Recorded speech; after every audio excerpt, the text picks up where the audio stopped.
CPI party 100 ఏళ్ల పండగ ఘనంగా జరుపుకుంటుంది.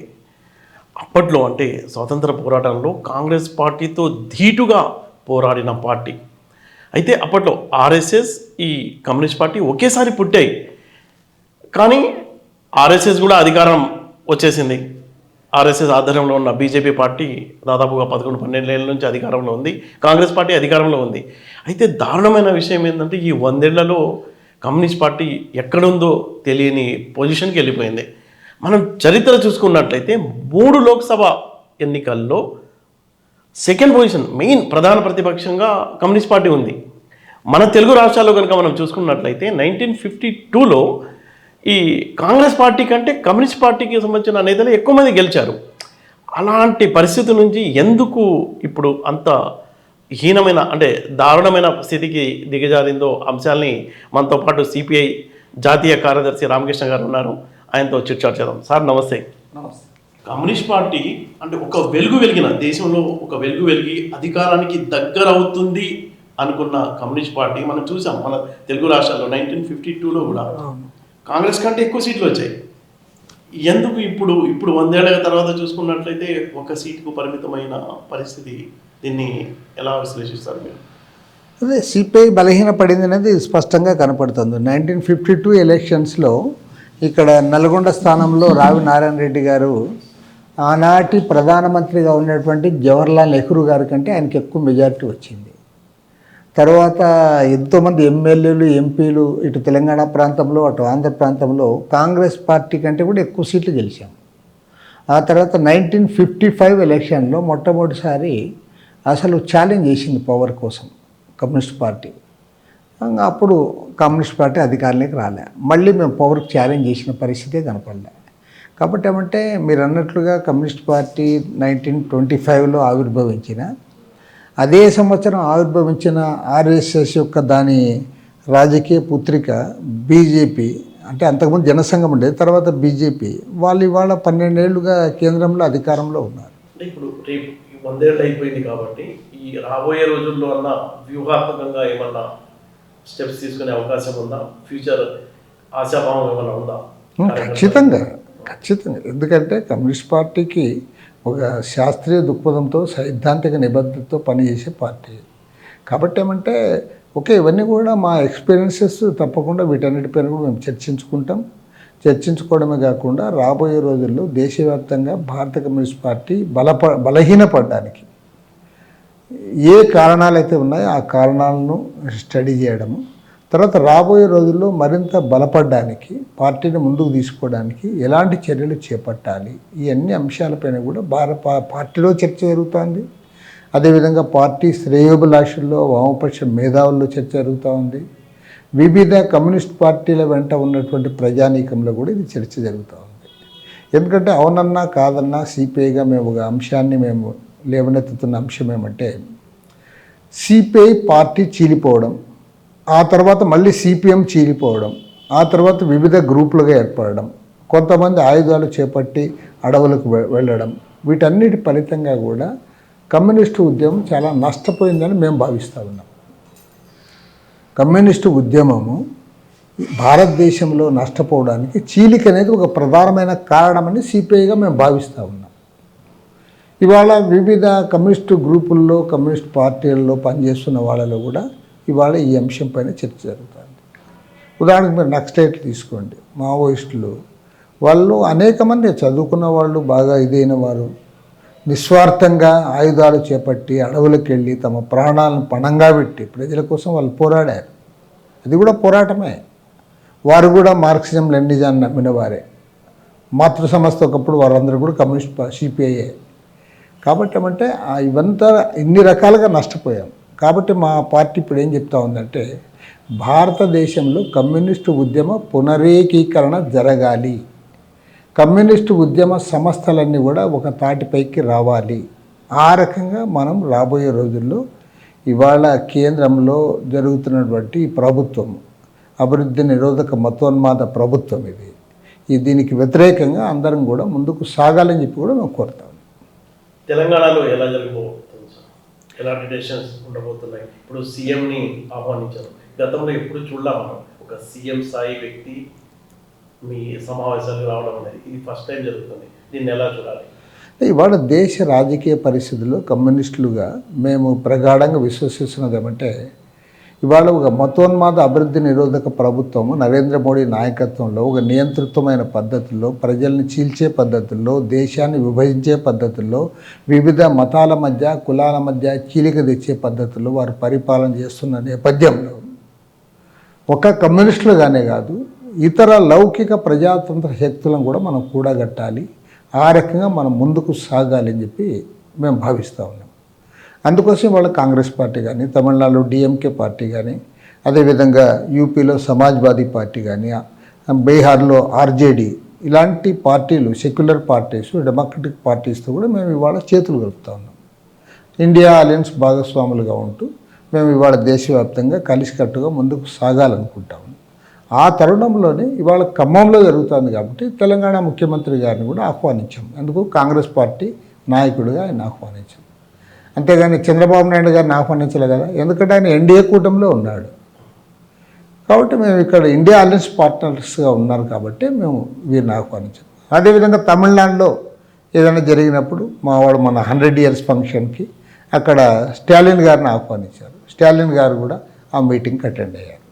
త్వరలో జరగబోయే జిహెచ్ఎంసీ ఎన్నికల్లో కలిసి పోటీ చేసే అవకాశం ఉందనుకోవచ్చు. స్థానిక సంస్థలు ఖచ్చితంగా తప్పేముంది. కమ్యూనిస్టులుగా మేము కాంగ్రెస్తో కలిసి పనిచేయడానికి మాకు ఎలాంటి అభ్యంతరం లేదు. కాంగ్రెస్ పార్టీకి కూడా అభ్యంతరం ఉండకపోవచ్చు అని నేను భావిస్తూ ఉన్నాను. ఎందుకంటే నేషనల్ లెవెల్లోనే మేము ఇండియా అలయన్స్ పార్ట్నర్స్గా ముందుకు సాగుతూ ఉన్నాం కాబట్టి, నాట్ ఓన్లీ జిహెచ్ఎంసీ ఎలక్షన్స్, పోయిన అసెంబ్లీ ఎన్నికల్లో కూడా మాకు ఒక సీటుతో సరిపెట్టినప్పటికీ కొంత అసంతృప్తి మా పార్టీలో ఉన్నప్పటికీ ఇప్పుడు అవసరమైన దృష్టితోనే మేము దానికి అడ్జస్ట్ అయ్యాము. తర్వాత కౌన్సిల్లో కూడా వారు ప్రామిస్ చేసిన విధంగా మాకు కౌన్సిల్ ఇది ఇచ్చారు. కాబట్టి ఏమంటే రేపు లోకల్ బాడీస్ ఎలక్షన్స్లో, జిహెచ్ఎంసీలో, మిగతా ప్రాంతాల్లో మేము కలిసికట్టుగా ముందుకు సాగాలనే అభిప్రాయం మాకుంది.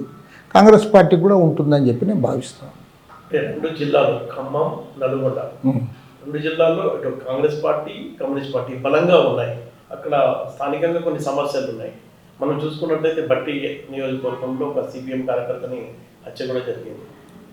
ఇంతవరకు ఏం అతిగతి లేదు కాంగ్రెస్ పార్టీ నుంచి, అంటే అధికారంలో ఉంది కాబట్టి ఇలాంటి సమస్యల్ని ఎలా అధిగమించాలి? స్థానికంగా కొన్ని ఇబ్బందులు, సమస్యలు ఎప్పుడైనా ఉంటాయి. ఈవెన్ ఇప్పుడు కేరళలో సిపిఐ, సిపిఎం కలిసి అధికారంలో ఉన్నాయి. అక్కడ కూడా కొన్ని మనస్పర్ధలు, కొన్ని ఇష్యూస్ పైన రెండు పార్టీల మధ్య ఇవి ఉంటాయి. దానిని బట్టి కాదు, మేము మొత్తం దేశ రాజకీయాలు దృష్టిలో ఉంచుకొని దేశవ్యాప్తంగా ఒక పాలసీ తీసుకోవడం జరుగుతుంది. దానికి అనుగుణంగా రాష్ట్రాల్లో కూడా మేము చర్చించుకొని ఆ పద్ధతిలో ముందుకు సాగాలని మేము అనుకుంటున్నాం. ఆయా రాష్ట్రాల్లో ఉన్న ప్రత్యేకమైన పరిస్థితులు, ప్రత్యేకమైన ఇబ్బందులు ఏమైనా ఉంటే దాన్ని ఖచ్చితంగా కలిసి కూర్చొని మాట్లాడుకుని సార్ట్అవుట్ చేసుకుంటాం. ఇప్పుడు ఒక ఖమ్మం, నల్గొండ జిల్లాలోనే కాదు, ఈవెన్ హైదరాబాద్లో ఒక వార్డులో కూడా రావచ్చు ఇబ్బందులు ఎప్పుడైనా ఉంటాయి. కానీ బ్రాడ్గా మా పాలసీ ఏముంది అనేది అటు కాంగ్రెస్ పార్టీ కూడా ఆలోచించుకుంటుంది, సిపిఐగా మేము కూడా ఆలోచించుకొని ఏమైనా ఇష్యూస్ ఉన్నప్పుడు ఖచ్చితంగా మా రాష్ట్ర నాయకత్వాలు రెండు కూడా కూర్చొని సంప్రదించుకొని సార్ట్అవుట్ చేసుకుంటాం. మీరు జాతీయ కార్యదర్శిగా ఉన్నారు, అలా ఒక అవకాశం ఉందా? రెండు కమ్యూనిస్ట్ పార్టీలు అందరూ ముక్కలైన పార్టీలన్నీ ఏకమయ్యే అవకాశాలు ఏమైనా మీకు దరిదాపులు కనిపిస్తున్నాయా? ఇవాళ గతంకి ఇప్పటికే తేడా అయితే వచ్చింది. గతంలో కమ్యూనిస్ట్ పార్టీ ఎందుకు చీలడం కరెక్టే అంటూ వార్తలు రాయడం, తర్వాత ఉపన్యాసాలు చెప్పడం, లేదంటే ఆర్టికల్స్ రాయడము, తద్వారా ఒకరికొరి చేసింది. ఒకానొక సందర్భంలో ఈ కమ్యూనిస్టుల మధ్య కూడా ఒకరికొరు తగాదాలు పడి ఒకరికొరు కొట్టుకున్నది, చంపుకున్నది కూడా ఉన్నాయి, కోర్టులకు ఎక్కినవి కూడా ఉన్నాయి. మరి ఇవాళ ఆ వాతావరణం లేదు కదా.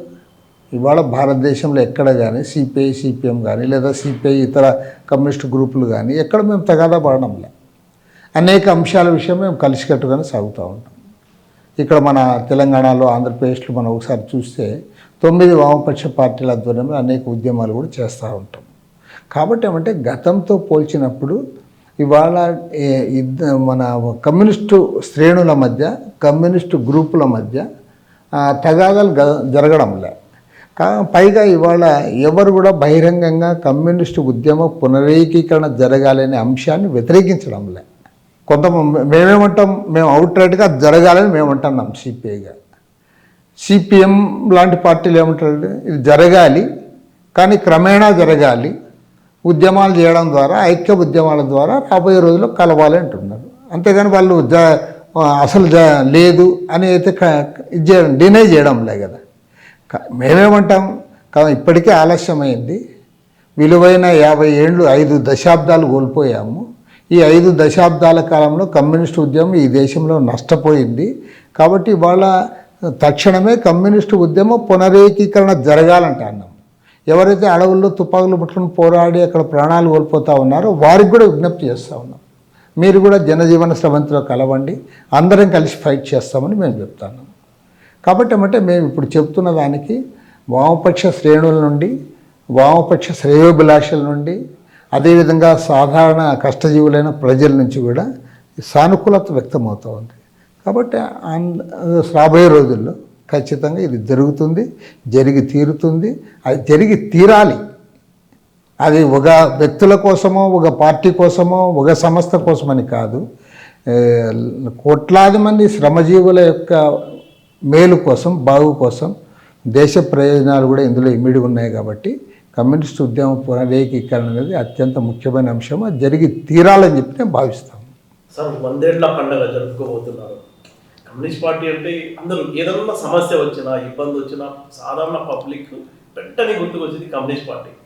వాళ్ళ దగ్గరికి వెళ్తే ఏదో హెల్ప్ అవుతుందని, దేశ స్వాతంత్ర ఉద్యమంలో కానీ ఆ తర్వాత కానీ ప్రతి సమస్యలో మేమున్నామంటూ పబ్లిక్తో కలిసి పోరాడి 100 ఏళ్ల మైలురాయి దాటిన తర్వాత తిరిగి చూసుకుంటే ఒక పక్కేమో ఆర్ఎస్ఎస్, మీరు కలిసి జర్నీ స్టార్ట్ చేశారు. వాళ్ళేమో అధికారాన్ని అందుకుని ఎక్కడికో వెళ్ళిపోయారు, మీరేమో ఎక్కడున్నారో అసలు తెలియడంలా. ఎందుకు అలాంటి దుస్థితి వచ్చింది? 1925లోనే అటు ఆర్ఎస్ఎస్ ఆవిర్భవించింది. అదే సందర్భంలో 1925 డిసెంబర్ 26వ తేదీ నాడు భారత కమ్యూనిస్ట్ పార్టీ కాన్పూర్లో పురుడు పోసుకుంది. మరి 100 సంవత్సరాల చరిత్ర ఆర్ఎస్ఎస్కి ఉంది, 100 సంవత్సరాల చరిత్ర సిపిఐకి కూడా ఉంది. మరి ఆర్ఎస్ఎస్ వారు ప్రత్యక్షంగా రాజకీయాల్లో పాల్గొనకపోయినా వారి రాజకీయ సంస్థ, మాతృ సంస్థ ఆర్ఎస్ఎస్, దాని యొక్క రాజకీయ పుత్రికనే బీజేపీ కానీ గతంలో జనసంఘం. వారి వాళ్ళ అధికారంలోకి రావడము, అధికారానికి వచ్చిన తర్వాత ఇతరుల సహకారం కూడా తీసుకొని వాళ్ళు వాళ్ళ కేంద్రంలో అధికారాన్ని చెలాయిస్తున్నారు. చాలా రాష్ట్రాలు వాళ్ళ అధికారంలో ఉన్నారు. మరి ఇద్దరికీ తేడా ఉందా లేదంటే ఇద్దరికి తేడా ఖచ్చితంగా ఉంది. ఆర్ఎస్ఎస్ ఏనాడు కూడా ప్రజల కోసము, దేశం కోసము వారు పోరాటాల్లో పాల్గొనలే. అంటే ఈరోజు నేను చెప్పడంలే, ఈ దేశాన్ని బ్రిటిష్ వారు పరిపాలిస్తున్న కాలంలోనే ఆనాడు బ్రిటిష్ సామ్రాజ్యవాదులకు వ్యతిరేకంగా మహాత్మా గాంధీ గారి ఆధ్వర్యంలో కాంగ్రెస్ ఒకవైపు పోరాడింది. మరోవైపు దేశవ్యాప్తంగా పోరాడిన పార్టీ, కార్మికులను, కర్షకులను, విద్యార్థులను, మహిళలను సమీకరించిన పార్టీ అది ఎర్రజెండా ఆధ్వర్యంలో సిపిఐ మాత్రమే ఆ పనికి పూనుకుంది. కాబట్టి మీరు చరిత్ర లేకపోతే ఆనాడు స్వాతంత్ర పోరాటంలో పాల్గొని జైలుకు వెళ్ళిన వాళ్ళు కాంగ్రెసు, కమ్యూనిస్టు, ముస్లిం లీగు, ఈ 3 పార్టీల వారే ఉన్నారు తప్ప వీరెవరు లేరు. కొన్ని చిన్న చిన్న గద్దర్ వీరులు కొంతమంది, అదేవిధంగా సర్దార్ భగత్ సింగ్ గారు వారు ఒకవైపు, లేదా మన ఆంధ్రప్రదేశ్లో అల్లూరి సీతారామరాజు లాంటి వారు, ఇలాంటి విప్లవకారులు కూడా ఆనాడు వాళ్ళ పోరాటంలో పాల్గొన్నారు. కానీ ఎక్కడ ఆర్ఎస్ఎస్ పాల్గొనలే. చాలామంది ఇది నిజంగా ఆశ్చర్యం కలుగుతుంది ప్రతి ఒక్కరికి. ఆర్ఎస్ఎస్ భారతదేశంలో ఈ దేశమే హిందూ దేశము, ఈ దేశం కోసమే మేము పుట్టాము, ఈ దేశం ఇవాళ దేశభక్తులు ఎవరు దేశభక్తులు కాదని సర్టిఫికెట్ ఇచ్చే ఆర్ఎస్ఎస్ నిజంగా ఈ దేశాన్ని విదేశీయులు పరిపాలిస్తున్నప్పుడు, ఈ దేశాన్ని దోచుకుంటున్నప్పుడు, సామ్రాజ్యవాద పదఘట్టనల క్రింద ఈ దేశం నలిగిపోతున్నప్పుడు, మరి ఆ రోజు వారు ఎవరికో దేశం కోసం పోరాడలే, హిందువుల కోసం పోరాడలే, మాకు స్వతంత్రం కావాలని చెప్పలే, మమ్మల్ని మేము పరిపాలించుకుంటామని చెప్పలే, వారు ఎలాంటి త్యాగాలు చేయలే, ఎవరు జైలుకు పోలే, వాళ్ళందరూ హాయిగా ఉన్నారు వాళ్ళు. కాబట్టి అంటే ఇది ఒక పెద్ద కాంట్రాస్ట్ అనమాట. అంటే తెలంగాణ ఉద్యమం చూసుకున్నట్లయితే స్టార్టింగ్ నుంచి కూడా తెలంగాణ మొదటి పోరాటం, సెకండ్, అందులో మీ త్యాగాలు చాలా ఉన్నాయి, కమ్యూనిస్ట్ పార్టీల త్యాగాలు. కానీ ఇక్కడ కూడా ఆర్ఎస్ఎస్, బీజేపీ ఏం పనిచేయాలి. తెలంగాణ అయితే మరింత ఇది తెలంగాణలో ఇప్పుడు వాళ్ళకి 8 ఎమ్మెల్యేలు 8 ఎంపీలు ఉన్నా మీకు ఒక్క దాంతోనే దుర్తిపడాల్సి వచ్చిన దుస్థితి. దేశంలో చూసినా అంతే, తెలంగాణలో అవును, తెలంగాణలో అయితే ఇంకా చూసినా తెలుగు తెలంగాణలో మరింత ఘోరం. తెలంగాణలో ఏమంటే యాక్చువల్గా నిజంగా నైజాం నవాబ్ నుంచి తెలంగాణను విముక్తి చేయడంలో జమీందారులకి జాగీర్దారులకి దేశ్ముఖులకు వ్యతిరేకంగా జరిగిన పోరాటంలో మామూలు పోరాటం కాదు, ప్రాణాలు అర్పించి పోరాటం చేశారు. ఆనాడు ఆంధ్ర మహాసభ కమ్యూనిస్ట్ పార్టీ వారి ఆధ్వర్యంలో వారు సాయుధ పోరాటం చేశారు. భారతదేశంలో సాయుధ పోరాటం చేసిన రాష్ట్రము ప్రాంతం ఏదైనా ఉందంటే ఇదే. ఆనాడు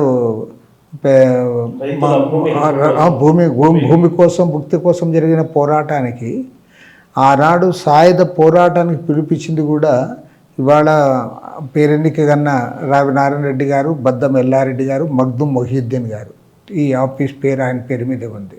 వారు ముగ్గురే ఆనాడు సాయుధ పోరాటానికి పిలిపించారు. ఆ పోరాటంలో 4500 మంది కమ్యూనిస్టులు రక్తతర్పణం గావించారు. ఈ చరిత్రలో అది పేరెన్నిక కన్నా పోరాటం, ప్రపంచంలోనే ఒక ప్రాంతంలో జరిగిన సాయుధ పోరాటం ఇది. మరి దాని ద్వారా 10 లక్షల ఎకరాల భూములు పేదలకు కౌలుదారులకు పంపిణీ చేశారు. కాబట్టి అంటే ఒక సుదీర్ఘ పోరాటం జరిగింది. అలాంటి తెలంగాణలో మీరు అన్నట్లు ఇవాళ అవును బీజేపీ బలపడింది, ప్రాంతీయ పార్టీలు బలపడినాయి, తర్వాత కాంగ్రెస్ చాలాసార్లు అధికారం పరిపాలన చేసింది. కానీ ఎవరైతే ఈ విముక్తి కోసం పోరాడి ప్రాణాలు అర్పించిన పార్టీ ఈరోజు మీరు అన్నట్లుగా మేము శాసనసభలో ఒక సాంబశివరావు గారు, కూనంనేని సాంబశివరావు గారు తప్ప ఎమ్మెల్యేలు ఏర్పరిచారు. ఇంకా దీనికొంటి ఇంకోటి ఏమంటే లోపం ఎక్కడుంది? నాయకత్వ లోపమా, లేకపోతే పబ్లిక్ని మీరు ఎందుకు దగ్గర కాలేకపోతున్నారు, దాన్ని ఓట్ల రూపంలో మలుచుకోలేకపోతున్నారు? నాయకత్వం లోపము, కార్యకర్త లోపము అనే దానికంటే భారతదేశంలో ముందు నుంచి కూడా గమనిస్తే కమ్యూనిస్ట్ పార్టీ త్యాగాలు చేసింది, పోరాటాలు చేసింది, నిస్వార్థంగా ప్రజల కోసం నిలబడిన మాట అందరూ అంగీకరిస్తున్నదే. కానీ మొదటి నుంచి కూడా గమనిస్తే ఏనాడు కూడా బూర్జువా పార్టీలతో సమానంగా ప్రజలను ఆకట్టుకోవడంలో, ప్రజలను తన వైపు తిప్పుకోవడంలో కమ్యూనిస్ట్ పార్టీ సఫలీకృతం కాలే. ఈవెన్ స్వాతంత్ర పోరాటంలో కూడా కాంగ్రెస్ పార్టీ ఒకే బలమైన పార్టీగా వారు ఎదిగారు, వారు చేశారు. కమ్యూనిస్ట్ పార్టీ కూడా ఎనలేని త్యాగాలు చేసింది. కానీ కమ్యూనిస్ట్ పార్టీ ఎక్కడ అధికారంలోకి రాలే. 1957లో మొదట కేరళలో అధికారం వచ్చింది. కానీ ఆ అధికారాన్ని కూడా నిలబెట్టుకోలేం. కాంగ్రెస్ పార్టీ వెంటనే ప్రభుత్వాన్ని కూడా రద్దు చేశారు. కాబట్టి ఏమంటే కమ్యూనిస్ట్ పార్టీలు గమనించాల్సింది ఏమంటే భారతదేశ పరిస్థితులకు అనుగుణంగా ఆలోచించడంలో మేము సక్సెస్ కాలేకపోయినామేమో అని నేను భావిస్తూ ఉన్నాను. ఎందుకంటే ప్రపంచంలో ఒక్కొక్క దేశానికి ఒక్కొక్క రకమైన ప్రత్యేకతలు ఉంటాయి.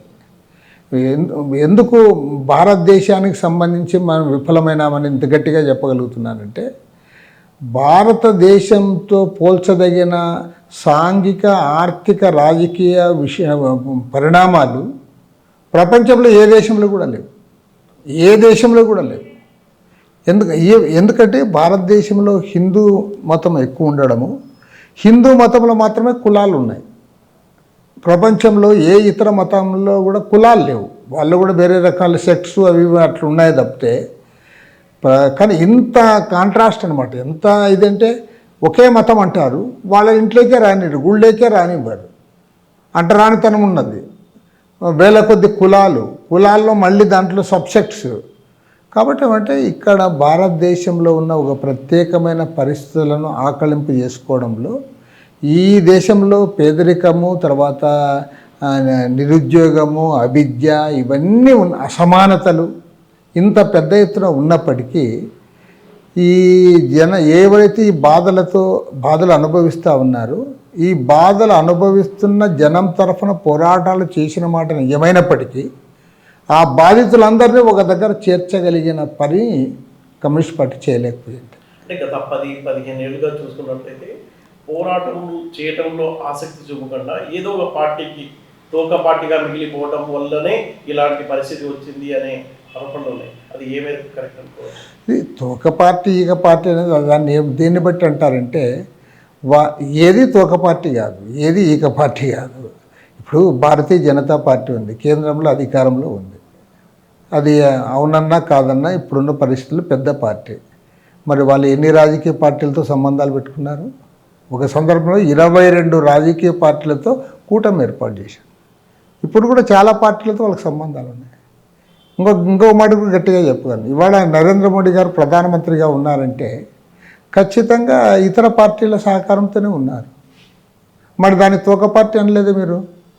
కాబట్టి ఏమంటే ఏది ఎవరికి తోక, ఇప్పుడు అదే నేను అనేది ఏమంటే భారతదేశంలో ఉన్నటువంటి ఈ ఎన్నికల వ్యవస్థలో నీవు కూడా సీట్లు గెలవాలి, చట్టసభలకు ప్రాతినిధ్యం ఉండాలి, అసెంబ్లీలో ఎమ్మెల్యేలు ఉండాలి, పార్లమెంట్లో ఎంపీలు ఉండాలి అన్నప్పుడు ఏ పార్టీ అయినా సర్దుబాటు చేసుకుంటుంది. ఇప్పుడు కాంగ్రెస్ పార్టీ ఉంది, కాంగ్రెస్ పార్టీ వేరే పార్టీలు సర్దుబాటు చేసుకోదా?